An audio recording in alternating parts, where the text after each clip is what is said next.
It's like we're up. That's New York Vinny in the red beret. My friend is back from the hospital. He has received a reasonably clean bill of health. We a standing ovation for your health, Vinny. Standing ovation. Welcome Well, home. yeah, I don't know that I don't know that I'd go reasonably clean bill of health. I would much more go with nobody knows what the hell is wrong with this guy. Well, there's a lot of things about our personalities that remain a mystery far into the night and beyond. Yes. If we didn't have mystery, what would we have? Then we'd have a lot more comedy.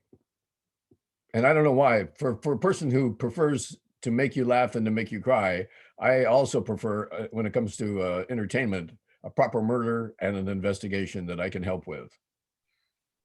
Yeah, it's always good to if you can assist the whoever it is that's doing the investigating in some manner. Yeah, you like to feel helpful, especially if somebody's gotten murdered. Although in many places, nobody knows nothing.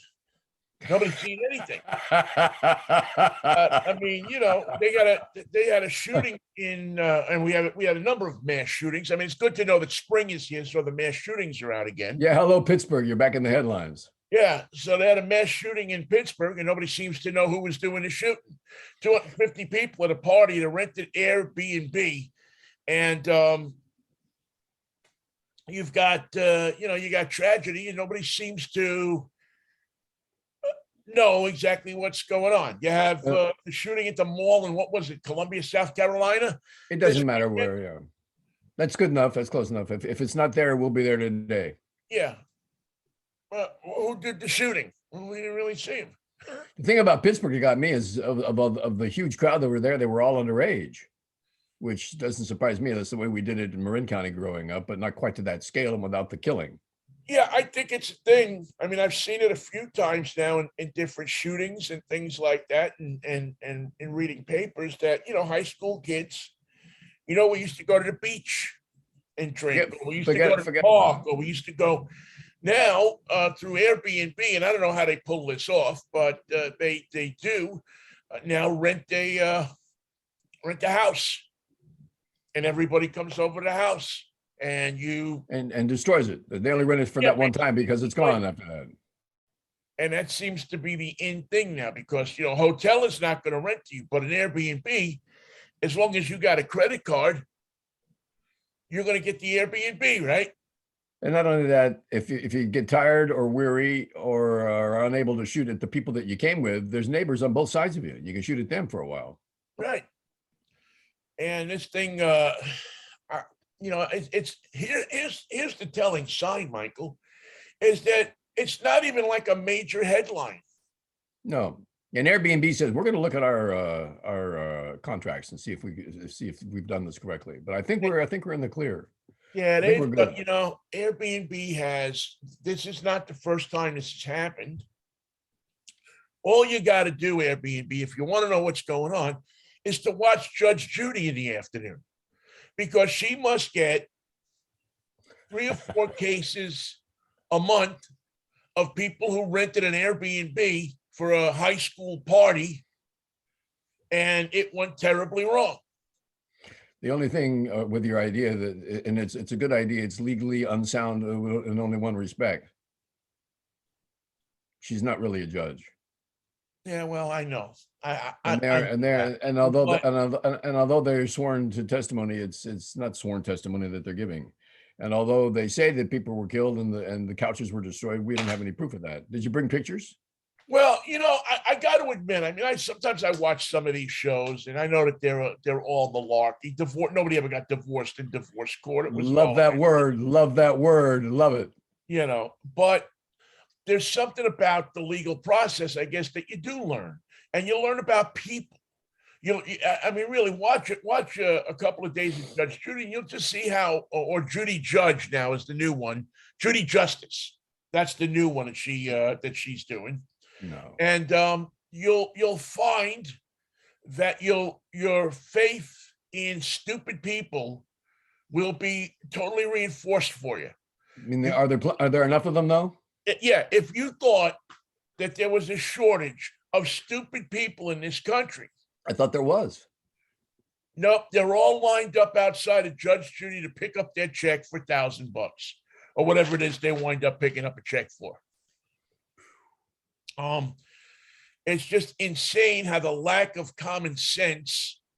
I mean, you have lack of common sense, you have lack of regard for any human being other than yourself, which is maybe the most popular.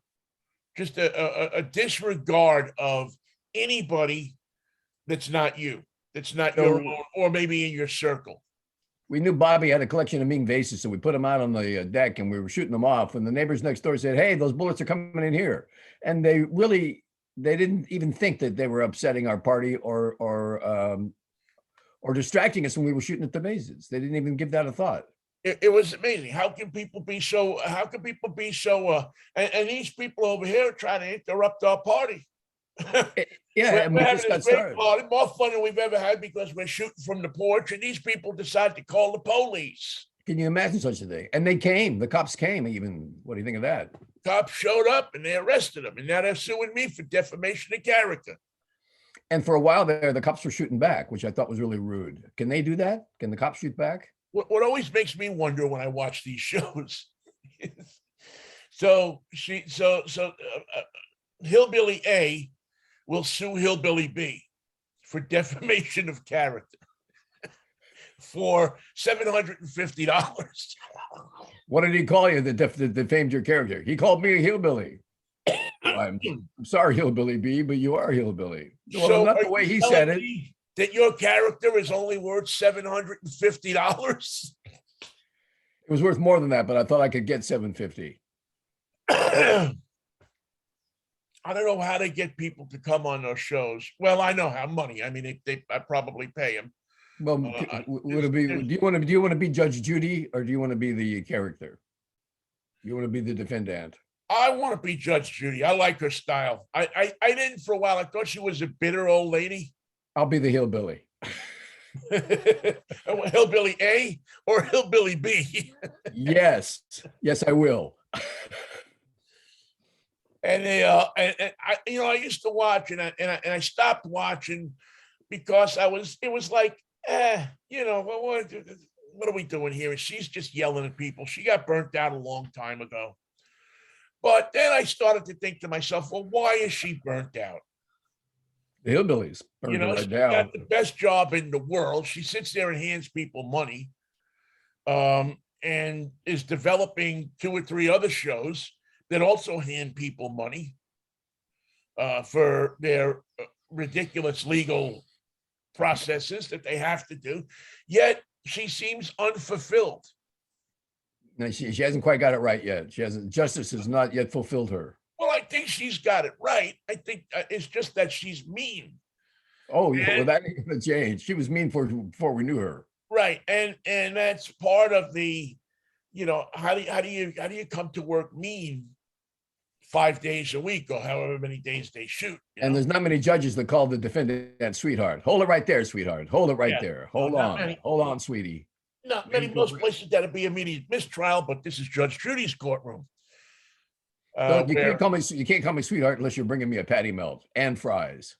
Well, if you're a hillbilly, would you want a pork belly sandwich? Just buns and gravy, please. Yeah, just get yourself a pork belly sandwich. That seems to be the popular hillbilly sandwich these days. Probably get them all over West Virginia, state where they put raw cheese on their pizza. Oy. Here's the thing: there are 3 approved pronunciations of sandwich. There's my way and your way, sandwich. Then there's sandwich. Some people do order sandwiches.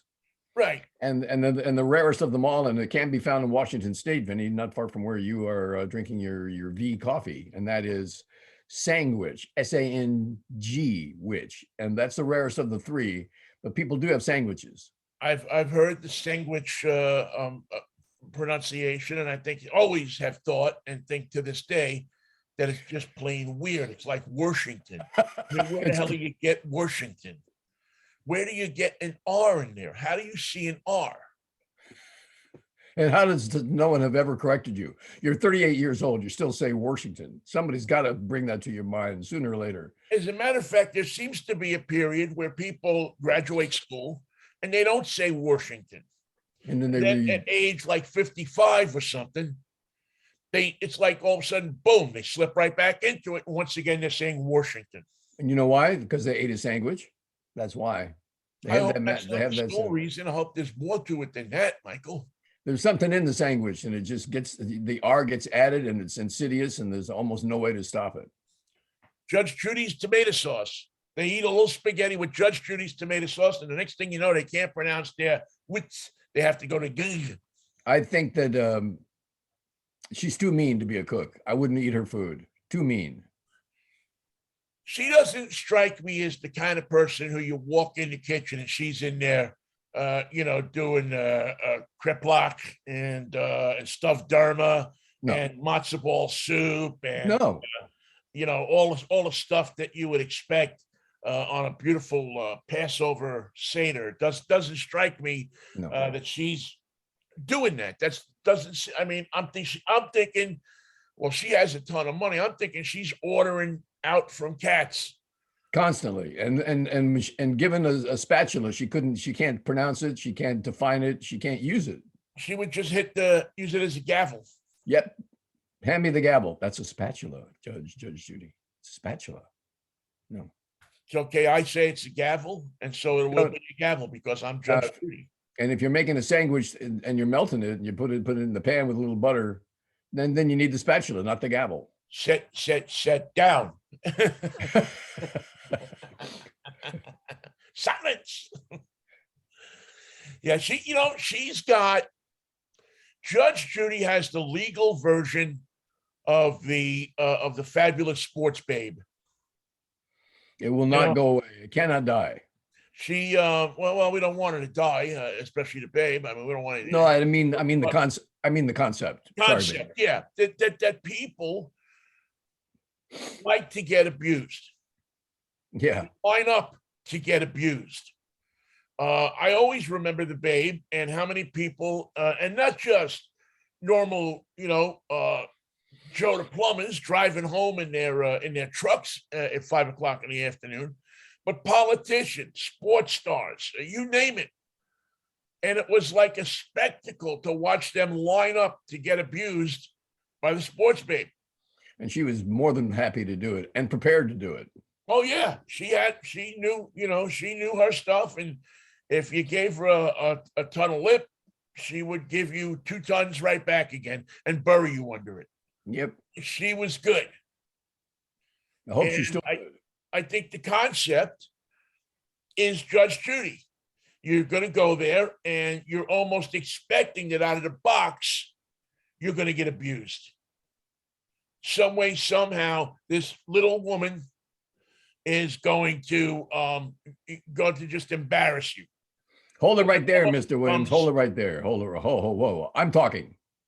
Okay. Oh, yeah. Yeah, not me. Her. Well, yeah.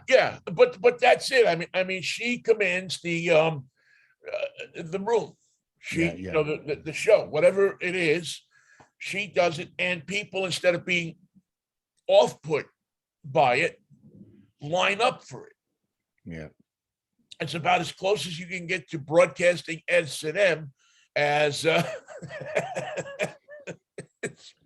And the interesting thing is, where Don Rickles puts you down and it's funny, Judge Judy does not have a sense of humor in any way, shape, or form. Nothing she does is it's entertainment only because you're watching somebody else being tortured, but it's not going to ever be amusing. It's not going to be funny.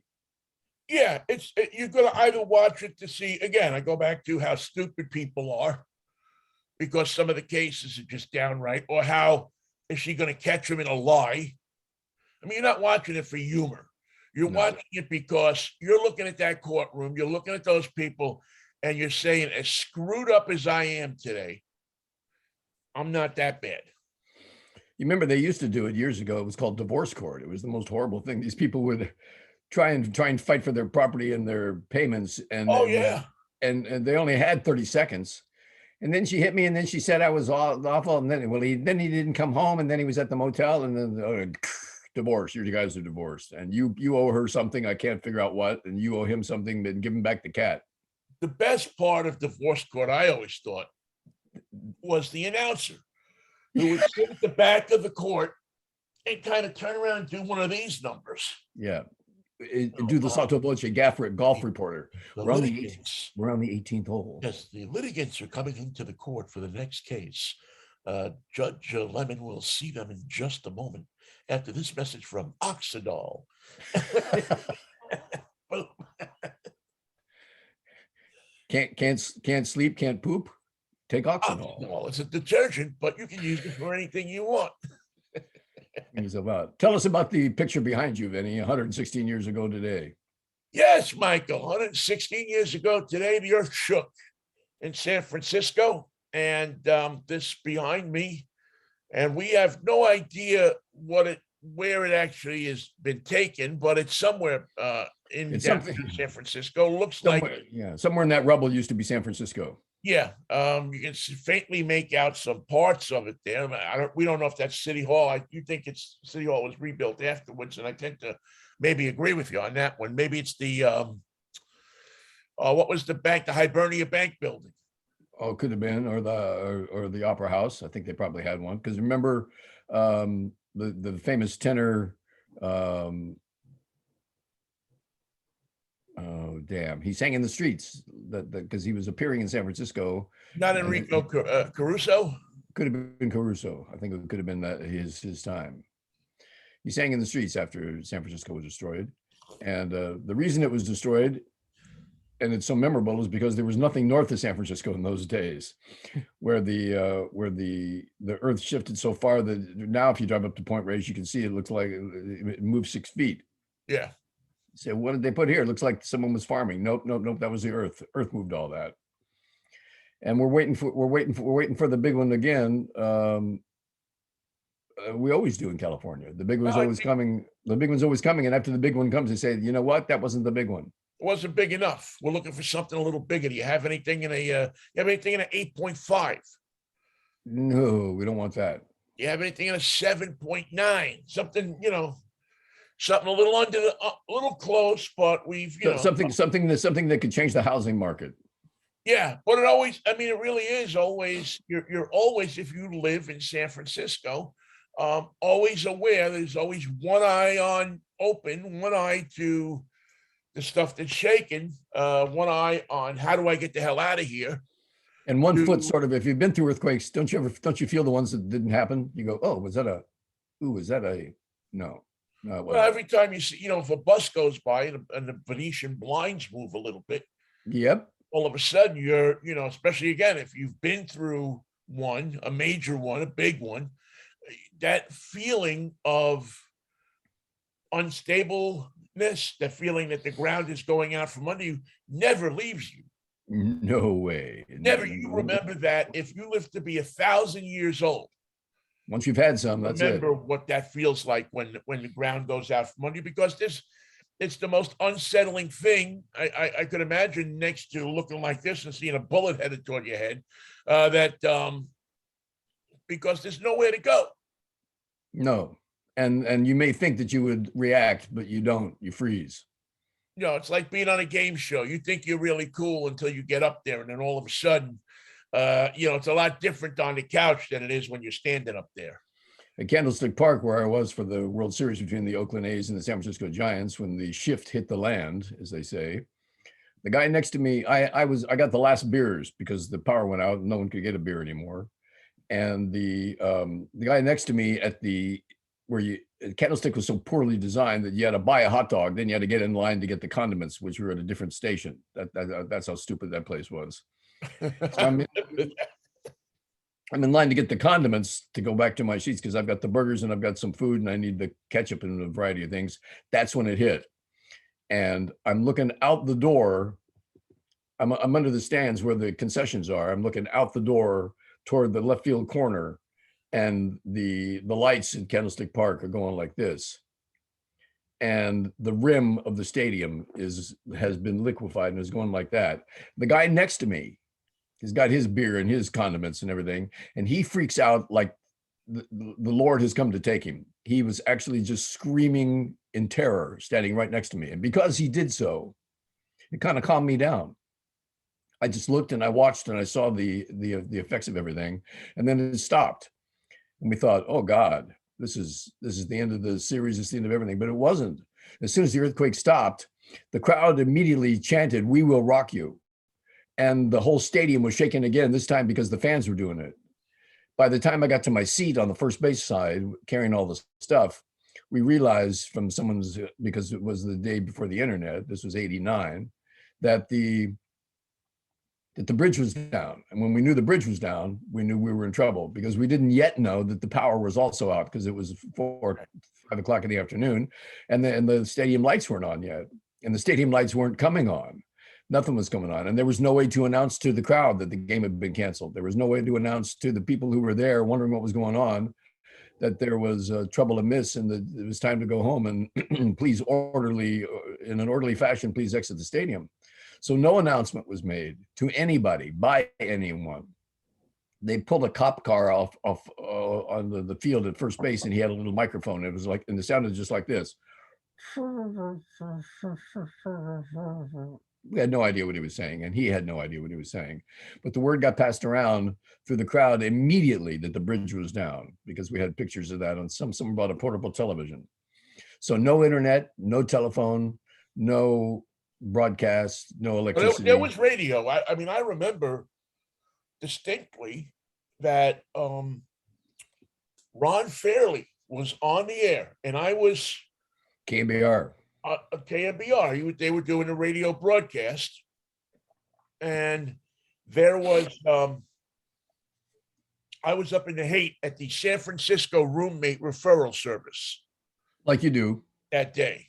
Like so I'm up in the Haight on Haight and Cole, and I remember the building started shaking, the wall started cracking, and I did what they tell you not to do. I ran outside. And as I ran outside, I seen a Muni bus that was moving up and down like a lowrider. He was just doing his shock. And they have special shocks on Muni, but they have super lowrider shocks on Muni buses. And people are pouring out of the side windows. And so I go to my car, and obviously I figured out now that this is not normal. So I go to I had a little bronze Toyota pickup truck. I'll never forget this. And I turned on the ignition, and the radio came on. It was on KNBR, and Ron Fairley was broadcasting. And he's saying, well, we've had an incident here at Candlestick Park. We don't know exactly what's happened yet, but they say they're going to resume the game in 5 minutes, 10 minutes, something like that. They're just going to clear the field. And so they didn't have any idea of what was going on. And then KNBR turned into KGO. Because they were owned by Susquehanna. Because at the time, KGO was ABC. But, with the emergency broadcast system, at that time, what used to happen is that if you were, let's say we were at 98.9 The City, and there was a disaster, the local, whatever the designated station was, that was the local official civil defense EBS, would then be broadcast on all of the radio stations. Every radio station would be KGO.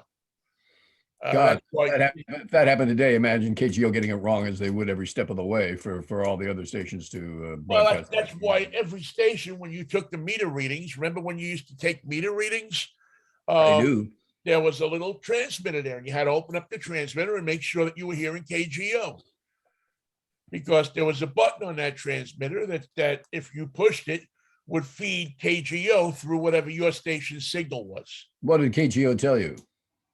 KGO said we're just getting word that there had been a major earthquake. We don't know the details of it yet.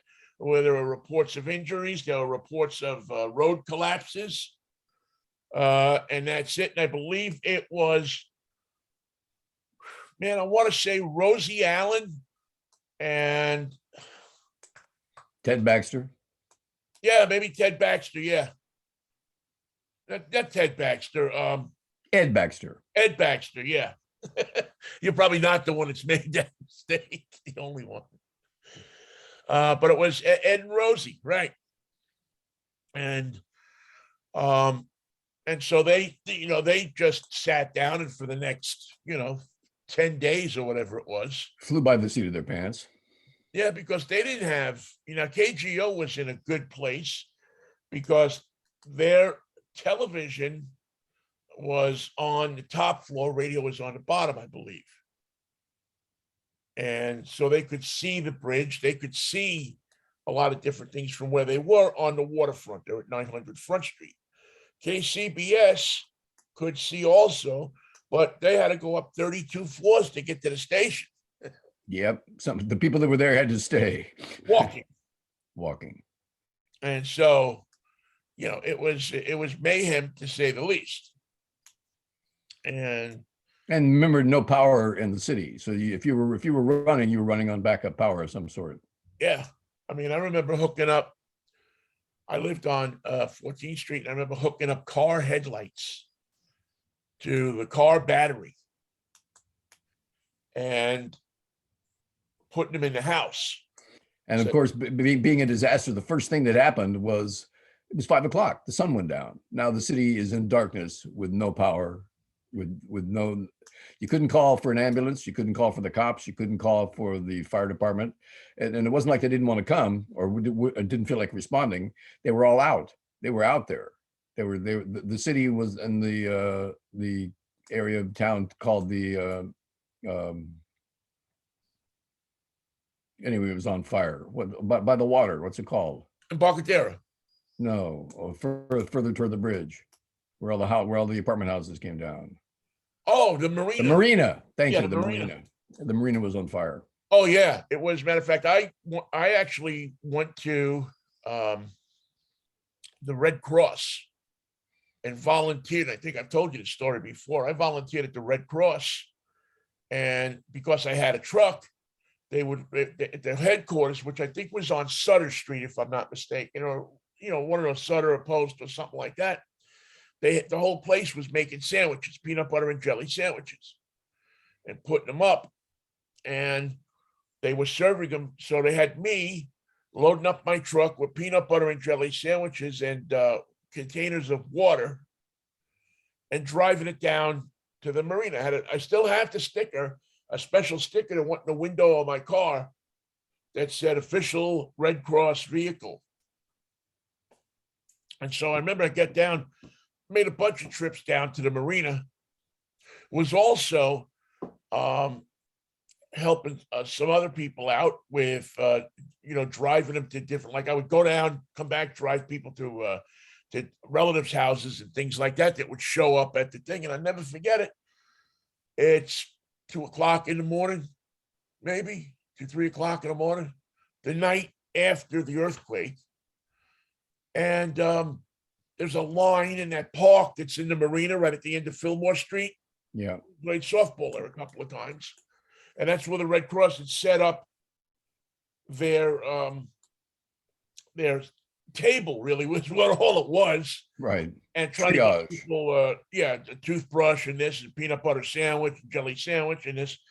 And who the hell is standing online, man, with everybody else but Joe DiMaggio? And he's just standing, he's very, very nicely dressed. He must have got dressed before he said, "Up, there's an earthquake. I better get dressed and go out." Joe was always turned out. Yeah, but there's Joe standing online with everybody else. Nobody coming up to him asking for an autograph. Nobody coming up. He's just. It was one of the most humbling things I think I'd ever. I mean, here's this. In the day before, there were really big media stars like that. Joe DiMaggio was the biggest media star you could find. Who the hell in the world didn't know who Joe DiMaggio was? Everybody in Manhattan knew the Yankee Clipper and knew his stats too. Yeah, not just Manhattan. I mean, he's a guy who was married to Marilyn Monroe. I mean, it was, he was probably about the most well-known or up among the most well-known person. And it was also after, a whole other generation knew him from being in the song. Right. And Joe, and here's Joe DiMaggio, man, just standing very regally, very tall, very, not really talking to anybody. But, and I never forget that, man. I never forget him standing in the marina, in that park, standing online, for a sandwich and his toothbrush and whatever else they were giving out. And he actually got up to the table that I was at helping out, unload stuff. And I just turned and I said, "Hello, Mr. DiMaggio." And that's it. Didn't ask him for an autograph, didn't ask him for, I just smiled at him and said, "Hello," like a neighbor would, or something Right. like that. Could you imagine that today? There'd be people hounding him for an autograph. Well, the mood was pretty subdued by that time because, uh, I mean, even after 3 days, there was no help coming to anybody. There was no, the marina organized itself with battalions of people fighting the fire. They ran hoses down to the bay, all volunteers, no firefighters involved. They were siphoning water out of San Francisco Bay to fight the fires. They had appointed captains of the buildings to find out, it's your job, you live in this building, find everybody, report back tomorrow. Who do you know? Who do you don't know? Who's out of town? Who's missing? And it all got organized on the ground level. By the way, that level of organization for years after that was still there. Every building had a captain. The captain's job was to get a report from every floor, and then to report to the head of who was ever managing the response. And that was all volunteer and done on the spot and done well. Yeah, it really was an amazing job what people did. Yep. In the aftermath of that. It really, I don't know that there's a film about it or anything like that, because I think you really had to see what people did in real time and in real life to help other people out. It was one of those things that really made you proud of your city, of humanity, because all of the other bull crap dropped. It wasn't the only thing this or that. No, not that night and not those days. Yeah, and it stayed like that for weeks afterwards, as because remember, for how many days was it that guy was stuck in the under the Nimitz? 2 or 3 days, and he wasn't Oh, alone. it was longer than that. I think he was there for I want to say a week or two. I interviewed that guy who got pressed into his car. He had injuries to his back because he got pressed so hard. Should have been killed, but he lived through it. In fact, they assumed that everyone in the area was dead. That was one of the problems. Right. Couldn't have been a survivor, and he wasn't able to tap on anything or make his position known. But he was a miracle man, and a big guy too. And and of course the rescue workers who, stayed with him and worked and put up ladders to get there. There was no way to get to the top of the freeway. They had to put up ladders to access it from homes. Yeah. I mean, I will always remember that scene of people, and again, and this is in the cheesiest part of Oakland. It sure was. Poverty Road down there, and here are these people that are going up the ladders and putting ladders up there and climbing up and trying to help people out in the most harrowing of circumstances, because you can't get to these people. You can't move that concrete. There's no crane you're going to bring in. And when you do get to the crawl space, it's covered with oil and gas, ready to go. Yeah, and it's one spark, one piece of metal against metal will blow it, blow it up. Oh yes. Fortunately, that never happened. But it was ready to happen. Ready to happen. Yeah, it was really, and that's part of the reason why you don't see these elevated freeways anymore. I mean, it took a lot to take down the Embarcadero. Took a lot from the takedown the Nimitz. They had to take down the Embarcadero that night. It ran and I was at a friend's office right next to the ferry building where we finally managed to get back from Candlestick Park. And I called my wife and everyone said, we're okay, we're fine. The phones worked, but nothing else did. But we saw from that night that the supports on the Embarcadero Freeway, which was never used again after that night, the supports on the Embarcadero Freeway were damaged all the way down the Embarcadero. And so if anything good came out of that earthquake, it was they took down that ugly freeway. And then because the one in Seattle was the twin of the Embarcadero Freeway. They took that one down too. Yeah, it took them a lot longer to get the Seattle one down. I used to really, I mean, I won't say that I never took the viaduct here, but every time I got on that thing on the lower level, I figured the upper level I could survive. But I always said to my, and I really got anxious if I got stuck in traffic. Yeah, because we can't get out of here. You're like, wait a minute, man. I always would stay in the lane closest to the wall. So figuring if I really felt this thing shake, at least I could jump for it and see what happened. I mean, I probably killed either way, but at least if you're going to get killed, I wouldn't want to get killed with something that heavy on top of me, man, because who knows if you stay alive, what kind of torture that would be. It'd take you 3 days to die and you're just, And that's what happened to some people. Yeah. We'll never know exactly how the death Now, went that way. Going back to 1906. So at least when that happened in 89, there was telephone communication. There was, different kinds of, there weren't cell phones yet, but you had the beginning of a computer network. You had ways to communicate. You had two-way radio. Think about this. It was nothing. And No nobody was coming. No radios. I don't know. There were very few cars that were around. No fire trucks, that's for sure. Well, I had the horses. Yeah. And they had fire stations and fire trucks, at least at that time, or that structure. But I mean, what's the fire station going to do? They're probably in ruins too. Well, they were, and as we learned after the fact, although there was quite a bit of damage done by the earthquake itself, the real damage to San Francisco came because the ruptured gas lines all over town burned the city down. If you look behind you, you'll see that there are places where there used to be buildings, but there's nothing there. It's just gone. It's just rubble. It's not rubble because it was shaken to the earth during the quake. It's rubble because it burned to the ground in the conflagration that started right after the fire. And that's, of course, what plagued the Marina district. The fire following the quake, right, is always the worst part of it, because all the gas lines get ruptured, and then you've got yourself a fire that cannot be put out. And in the water, in the marina, I should say, that was part of what happened in 89. So I'll show you the time doesn't improve almost, everything.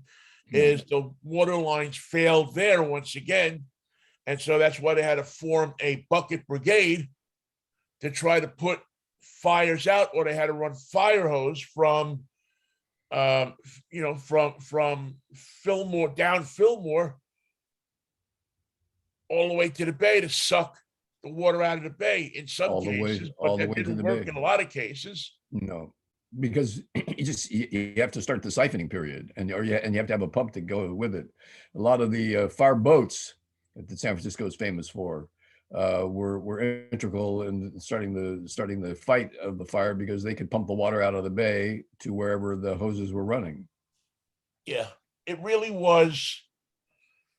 It was an amazing time. I could only imagine how crazy it must have been in San Francisco during that type of a disaster in 1906, where you just, again, your main method of communication is the newspaper. And that wasn't printing. And I don't think that was up and running for a few days. If you remember, they printed a combined edition of the Chronicle, the Examiner, the Call, and the News. The San Francisco Chronicle, Examiner, Call, Bulletin, News. And they all had their logos on the top of the page, and they managed to put out one edition. I don't know if it came out the next day, but it came out soon. Amazing. Absolutely amazing. It shows you the will of people. It also makes you think, if this happened today, what would happen? What would happen if you didn't have cell service? What would happen if you didn't have electricity? What would happen if you didn't have, the police services, the fire services? The ATM services. Could you, suppose you went to the store and the guy said, well, sorry, we can't take credit cards, Cash only. cash only. And by the way, the price is 700% of what it was, because I'm going to Europe after this. Yeah. First, I'm going to go to prison, but when I get out, I'm going to When Europe. I get out, I'm going somewhere. But if you're hungry, you'll pay it, right? It's a it's hard to believe that in San Francisco in 1989, services and civilization as we know it was not renewed for 3 days. And I remember when NBC sent Tom Brokaw out to San Francisco to anchor the evening news from San Francisco that day. He flew that day. When they got to Channel 4 on Van Ness Avenue, they told him to turn on the generators. And the general manager yells to the engineer, turn on the generators. And the engineer yelled back, you cut it from the budget, you tight-fisted son of a bitch. And Tom Brokaw had to go elsewhere to do his thing. That would be a very typical broadcasting story, wouldn't it? That is atypical. That's the most typical of all the broadcasting stories. Turn on the generators. Yeah, tomorrow maybe. That would be a typical broadcasting story. As we asked you for it, we put it in the budget, but you knocked it out. Now we don't have it. No, it's not there. But the quake is here. The biggest story of your career is here, and you're the headline. General manager says we don't need that. And when I get out of here, I'm going to Europe. I'm going to Europe because things run easier over there. Or maybe they don't. By the way, and I don't know how long it was, but the airport couldn't work because they had no means of landing planes. All their electronics were out. The runways were. Yeah, cattywampus. And That's all. Thank you. That's our secret word of the day. You collect $100 from the cashier when you go. Tell her it's for petty cash.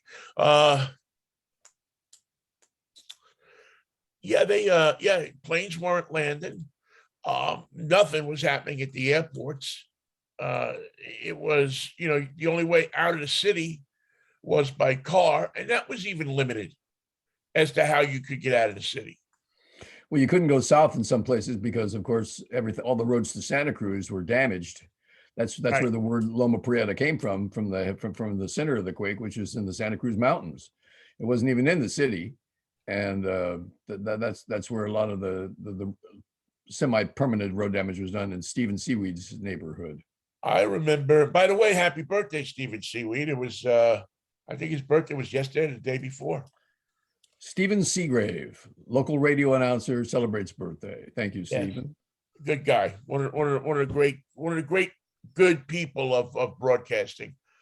You'd think all DJs would be interesting people. I wish it were true, but he was certainly one of them. Yeah, it continues to be. I mean, he continues to have his presence on social media, and the people that know him keep in touch with him. We had an epic trip to New York, he and I, for the Grammys one year. And when I say epic trip, I mean epic trip. I still have never been on a trip like this ever before. And that's why they're not letting you back. They don't want you in isn't that when they said, do you have to call yourself New York Vinny? Because you're making quite a reputation over here. It was it was so funny too, to go with somebody and do the native thing, show him the native stuff that he probably would have never known about. Right, of course not. I mean, I remember we had the guy doing our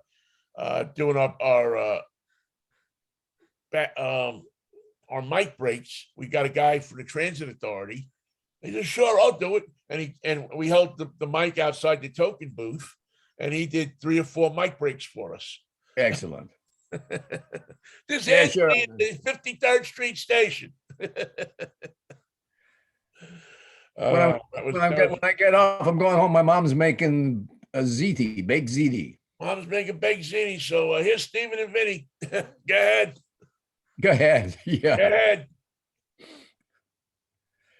We're coming up to the top of the hour. It's 11 o'clock here, local time on the West Coast, where Mikey and Vinny hold forth every Monday, Wednesday, and Friday. And I just wanted to say, we can't be friends until this is settled, Vinny.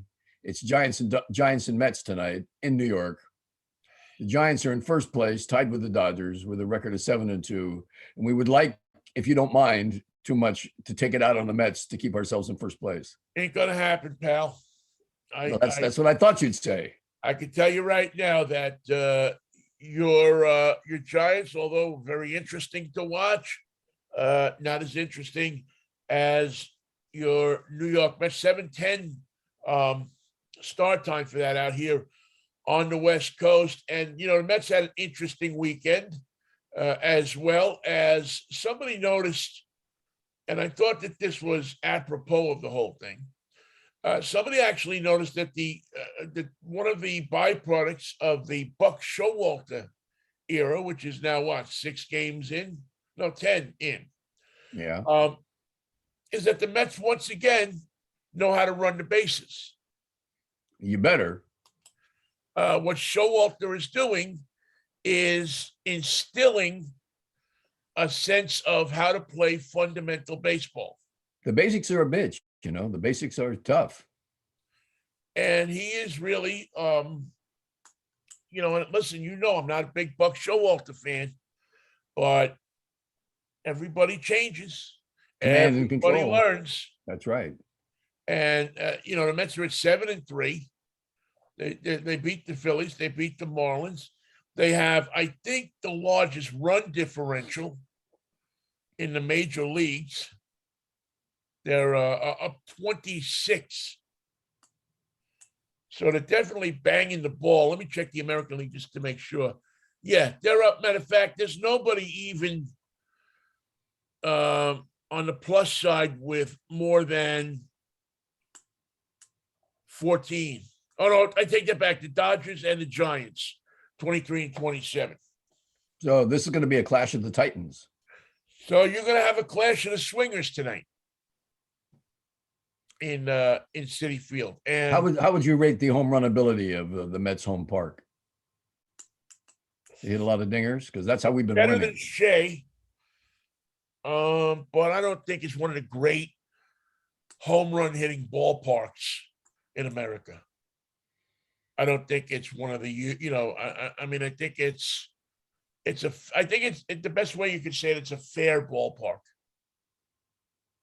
Giants have been hitting 2 or 3 a game every game. Yeah, we'll see. Now, unfortunately, the Giants miss by one day the ceremonies of yesterday for the Mets.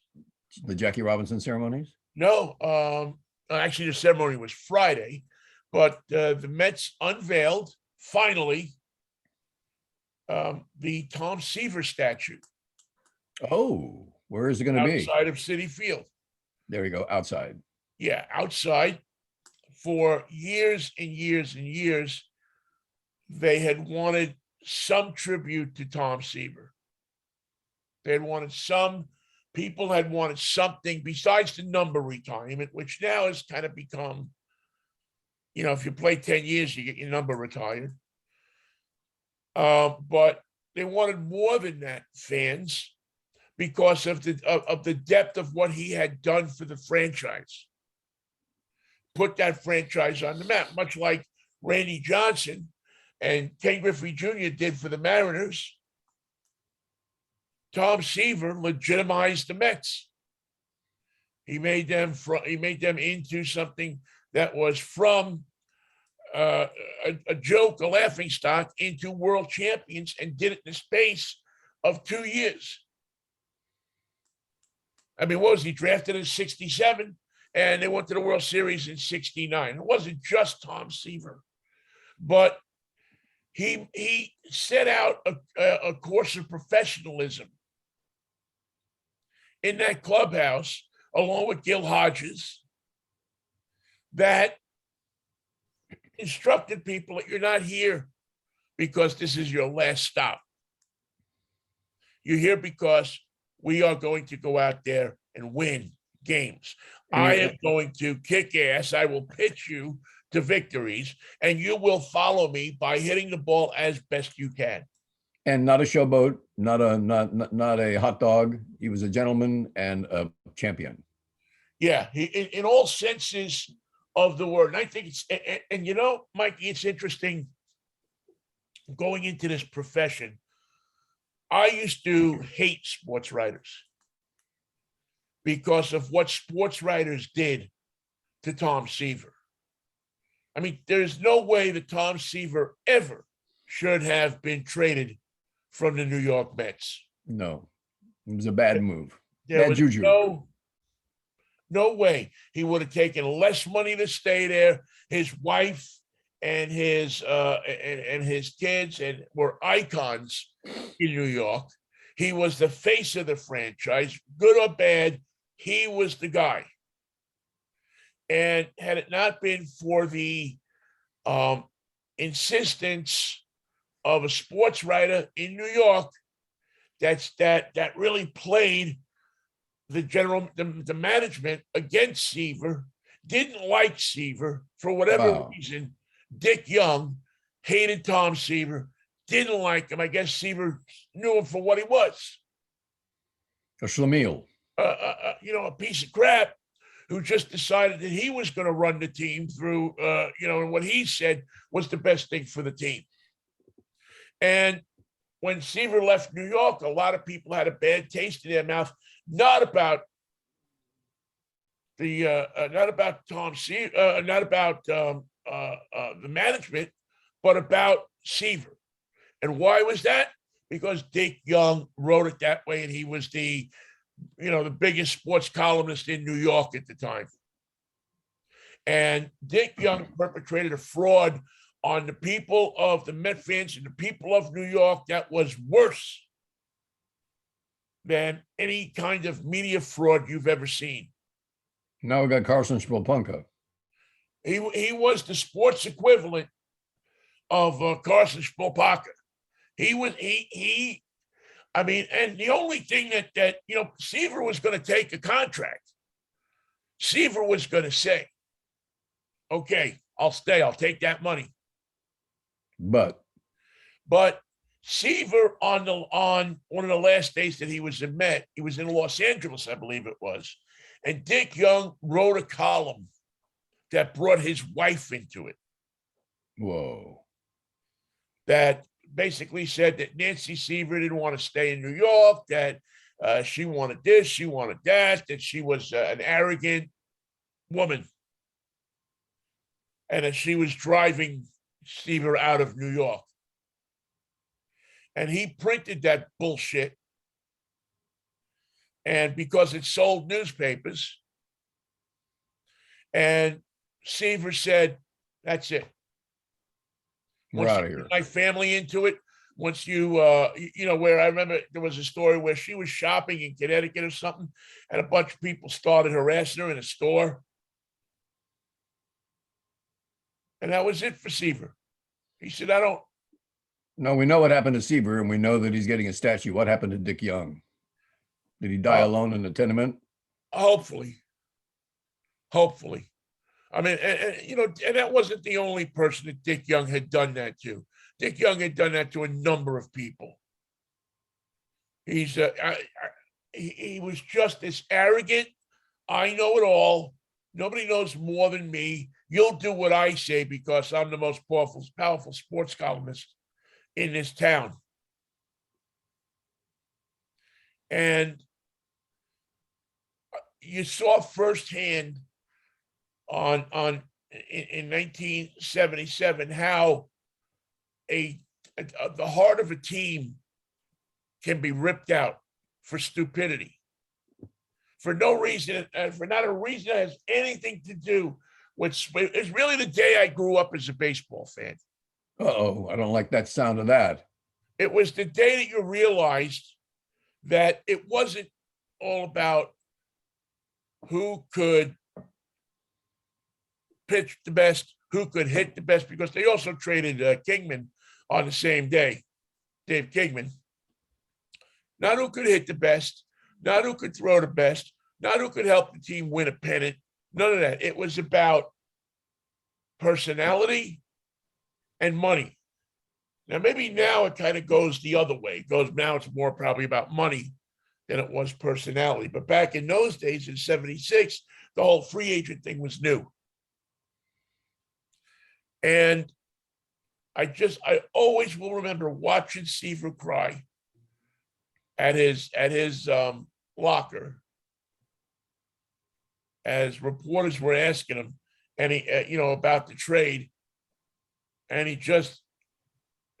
didn't knock the franchise. He didn't call Dick Young or anybody else a son of a bitch. All he did was he stood there and he took the questions like a professional until he broke down.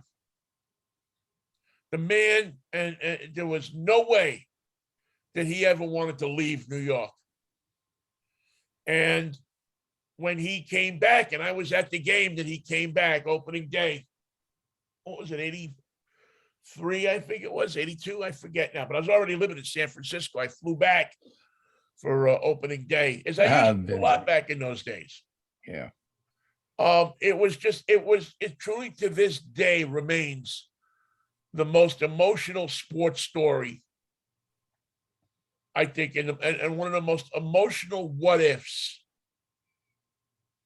that I have thought about it. That's affected me, and it affected me personally. It affected a lot of people personally.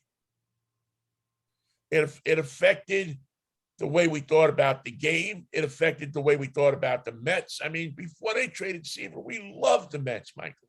Yeah. And after that, you didn't know who to love anymore because you didn't know, was it Seaver's fault? Was it M. Donald Grant's fault, who was the president of the Mets at the time? The same guy who didn't want to draft Reggie Jackson in 1966 because he didn't want to have any black ball players on his club. He didn't think they were good enough. No, you wouldn't want Reggie Jackson playing in New York, would you? Yeah, no. Instead they drafted a catcher named Steve Chilcott, who played 2 games. But 2 great games, 2 fabulous games. And Reggie played 2 games that were great too. Yeah. Usually every doubleheader. And in New York too. Yeah. So it was how to ruin a franchise in one easy lesson. It was how to take that franchise down. This was the same guy who traded Nolan Ryan, and other players, Amos Otis. What happened to Dick Young? Did he write that day when Seaver came back? Was he still around?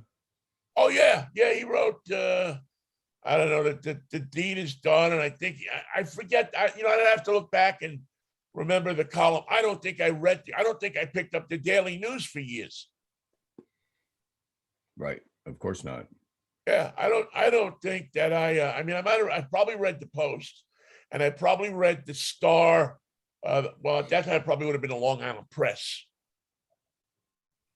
because those were, 2 of the newspapers and nobody really read the Times. Well, what's the statue depict? Is he in his wind up? What's he doing? It's beautiful. He's in his wind up. His knee is on the ground. If you ever watch Tom Seaver pitch, you know that right knee Has to touch. Used to touch the mound all the time. So he always had a long dirt mark on his right knee. And it was just a beautiful thing to see. It was beautiful to see all the people turn out for it. It was something that was long overdue. That was an honor that should have been done years ago. But again, you have another bunch of idiots in the Wilpons and the Doubledays who decided that they didn't want to highlight the past of the franchise. No. They were much more interested in telling you about the Brooklyn Dodgers than they were about the New York Mets. Well, it sounds like a wonderful tribute and long overdue, and it's fabulous. However, sorrow will follow it because the Giants are in town. And here we go, ladies and gentlemen. Oh, Mikey. Well, I've always considered it to be a good barometer of how the Mets do, not so much when the Giants come to town, but when they make that West Coast road swing. And, 69 was the first year that they ever had a winning West Coast road swing. Really? Well, that was portent of great things to come. Right. And I believe in 86, they also had winning West Coast road swings. Well, Oh. one thing that we know about champions, if you want to go to the World Series, you better be playing like gangbusters on the road. You come to town, you don't care where you are. Philadelphia, fine. We swept the Cleveland Guardians at home. That's what you have to do, and the Mets know this. That's what you have to do if you want to go all the way. Yeah, I mean, Buck Showalter, though. I mean, listen, like I said, I'm not a big Buck Showalter fan. He's the guy they picked. I probably would have, if I'm running a club, gone in a different direction. But I'm going to support him. He's the Mets manager, and maybe I only hope that he's become a more enlightened manager since he was running the Yankees Or the Orioles. Or, well, a lot of stuff he said when he was running the Yankees was the stuff that I had issues with about Ken Griffey Jr. and wearing your hat to the side and that kind of stuff. Yeah. Yeah, I mean, we don't have to rehash that, but it's just an old man getting cranky. Yeah, exactly. And hey, look out because the Pittsburgh Pirates are 5-4. Oh, that means they're over 500 for the first time since when? Since Smokey Burgess was there. Well, certainly since last year. One baseball note, a guy that used to be a catcher for the Toronto Blue Jays and the manager for the Toronto Blue Jays, Buck Martinez, is leaving the broadcast booth. He has cancer and he's receiving treatment and he hopes to come back soon. So we wish him a lot of luck. For a man who's had a lot. How many people have been a catcher for your team, a manager of the team, a broadcaster for the team, and all of the great years that the Blue Jays have had in Toronto. And a really nice guy. He used to, when I did the Mariners post-game show, he would always come over and eat in FX McCrory's after the game. And so he came over on a number of occasions when the Blue Jays were in town.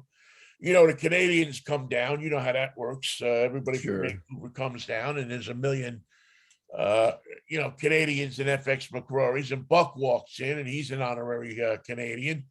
And so he sits down, and he would always come over and just say hi, because we had to set up over in the corner there, and jump on with us for a couple of minutes. Even if we weren't talking about a loss, a win, whatever it was, Buck would always come over and spend a couple of minutes and say hi and treat us with a lot of respect. And I always liked that. That's and always admired that about him. That's what a pro does. Yeah, and I really hope that they get him whatever he needs and that he comes back to the booth, because it's not like that. There's not a lot of guys like that anymore. No. And don't forget your doggy bag, Buck, because you hear at FX, what'd you have? Oh, I had the blah, blah, blah. Well, don't forget your doggy box. Come on, man. I'm sure Mick McHugh made sure that his doggy box was professionally arrayed. Professionally arranged. It was a good doggy box, Mikey. I can guarantee that. All right, man. I will catch up with you. I'm going to Mudfest. That doesn't sound like a lot of fun. Are you going to take a Rolls Royce? Yes, the Rolls Royce is being delivered as we speak to Mudfest. That's fantastic. And so I will join you. I don't know how this is all going to work on Wednesday morning, but I'll figure out a way to make it work once I get out there. At the very least, we can tape one. We'll go live. Or at least we'll go on tape with the driving of the Rolls Royce, because I just, you drive a $150,000 car. You got to let everybody see that. Not make sure you get lots of video, because that's going to go viral. The muddy day of the Rolls. The muddy day in the Rolls. Yeah, it'll be a lot of fun. I'm looking forward to seeing a lot of automotive journalists, a lot of people that haven't seen in a while. So it'll be good. I hope I survive the 2 days, 2.5 days. That's take care of your health, and don't bang your ribs on the steering wheel there of the Rolls. I will try not to. Thank you all for listening and for keeping an eye on us. We always thank you. Remember that we'll be here Monday, Wednesday, and Friday, and we'd love to have you along for the ride with us on Mikey and Vinny Take on the World. If you miss the show, you miss the earthquake coverage. So please use your brains. You wanted to see that. Listen, this is a show that you wanted to send to your friend who runs a radio station and say, these are the guys that you ought to have on. Look at how effortlessly they glide from earthquake to baseball. It was an effortless glide, and we wound up by And we trashed a Rolls Royce at the end. So what do you want out of life?